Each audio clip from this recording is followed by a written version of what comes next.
Once we get the rafters set, right now they're all just laying down, and we want to make sure that you've got the layout.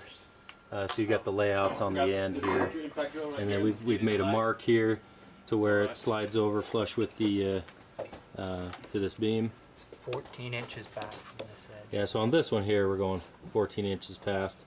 Yours may be 12, but we've just got a layout mark we've got there, and then it sits right down into this notch, and then we just do 2 toenail screws in. That's going to hold the bottom.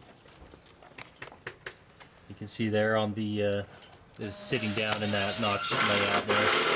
That's going to, the layout notch is going to help reduce the bottom of it twisting out. So, and then the top we're going to have all the 2x6s spaced 10 inches on center with 2 decking screws per 2x6 per rafter.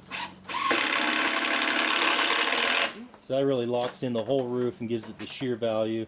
And because the roof isn't going to be a solid covered roof, it's got the 2x6 is more of a lattice effect. The wind is going to blow through it rather than have a lot of uplift, or else we'd be fastening the rafters to the beams more securely with longer bolts from the top down.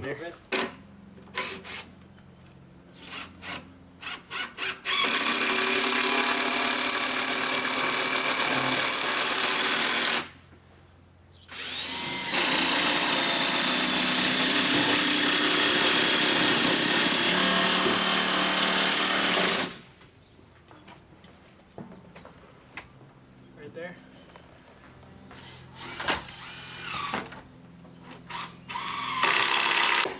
You can see here at the top of the post there, this is one that was drilled for power.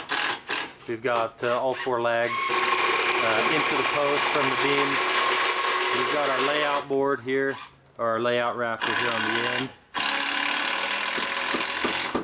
And then we've got a layout there in the middle, and then a layout over on the end, on the other end.